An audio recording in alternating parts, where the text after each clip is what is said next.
when we do n largest 1, take the column number of times 1 and keep equal to first. So basically from the largest, so what is the set of largest values here? Hey guys, welcome back to our channel. This channel, Every Data Science, is all about trying to learn various concepts of data science by practicing a lot of questions. This video is in continuation of the series where we are trying to learn Python by solving FAANG interview questions from top tech companies like Facebook, Amazon, Apple, Netflix, and Google. If you are preparing for any of these roles, this series is a great series to follow and build your concepts. So yeah, let's jump right in. So in this video, we are going to solve this question on Start at Scratch regarding finding the nominee who has won the most Oscars. This question has been asked in Spotify and Netflix interviews, and if you are preparing for data engineer, data scientist, BI analyst, data analyst, or ML engineer interviews, it is a great question to practice and learn new concepts. So yeah, in this question, what we need to find is find the nominee who has won the most Oscars, output the nominee's name alongside the result. So we are given a data frame called Oscar nominees, and expected output is a pandas data frame where we have the nominee and the number of times the person won, but this is for the highest number of times the persons won. So these are the three people who have won the highest number of times, each equal to 2. So let's preview about this data frame called Oscar nominees. So here we have year, category, nominee, movie, winner, and IDs. So the first thing that we should do is we are only concerned about the winners, right? Because once we have the winners, then we can go ahead and count who won how many times. So what we can do is we can perform Boolean indexing on the column winner. So what we are doing is take the winner column and equate it to true. So that will give you a list of true and false values. And once here, if you pass this list of true and false values to the original data frame, it will keep only those rows where the values are true. So if I go ahead and run this, it is going to keep, okay, all the winners in different years. Now, what we can do is we can save this in a data frame, let's say called 1. Now, we need to count the number of times each of the nominees won. So we can go ahead and do 1 dot group by the nominee column, and since we have learned that dot ag is a great method to do this, so dot ag, what is the final name of the column that we want? N times 1, right? So n times 1, and then we can pass a tuple. So we need to take the id column and perform a count, right? And since we are grouped by nominee, this is going to be index, so we go ahead and do dot reset index. Okay, let me go ahead and run this now. So here now what we have is we have the nominee and the number of times the person won.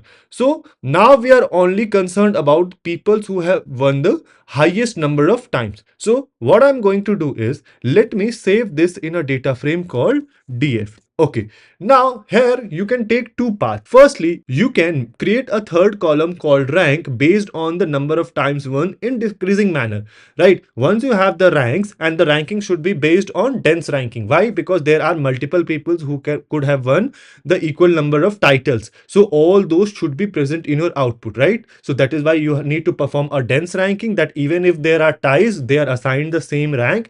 And once you have the ranks, then you need to filter by rank is equal to 1, and then once you have rank equal to 1, those are the people who have won the most number of titles. That is one way of doing it, but that will take you a couple of lines to write code, and that is not very efficient. So there is a method called nLargest. What you can do is in nLargest, you can perform the entire thing that I said in just one line. So let me switch to Excel and show you the concept of nLargest. So here, for example, here we have list of nominees and the number of times won, and I have just entered dot dot dot just to signify that this is a long data frame. Now once we have this, then when we do nLargest, the syntax is how many total rows you want in the output. So 1, then which column you need to consider, and then keep. Now keep is the parameter that determines a lot of things in nLargest. So when we do nLargest 1, take the column number of times 1 and keep equal to first. So basically from the largest, so what is the set of largest values here? 2, right? Number of times 1, because we are considering the column number of times 1. So number of times 1, 2 is the largest value in this entire data frame. Now in this, so basically I have shaded this as oranges. So in this, from the first, keep 1 row. So from first, so like you start at the beginning and you keep 1 row, right? So that is why your output is this. Now in this, you can also have something called keep equal to last. So in the orange shaded rows, from the last. So last is this sharpen. From this you keep how many number of rows? One, right? So that is what you have. Now this might be, at the first time difficult to understand or might be confusing. Here again we have n largest equal to 1, and I just said this signifies the number of rows that you want in your output.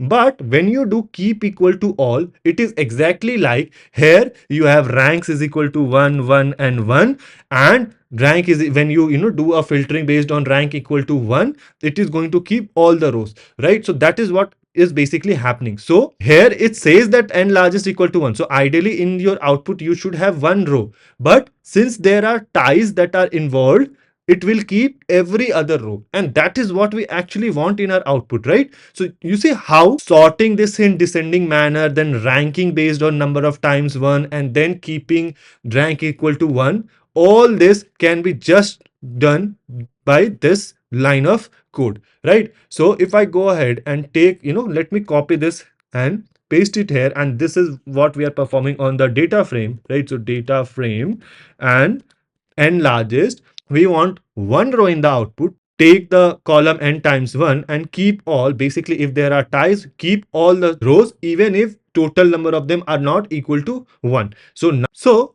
now if you look at it, you have the nominee and the number of times 1. So even if it says we want only one row, I just described, since we are keeping all, so all the ties are going to be present. Let me go ahead and submit it so to pass all the test cases.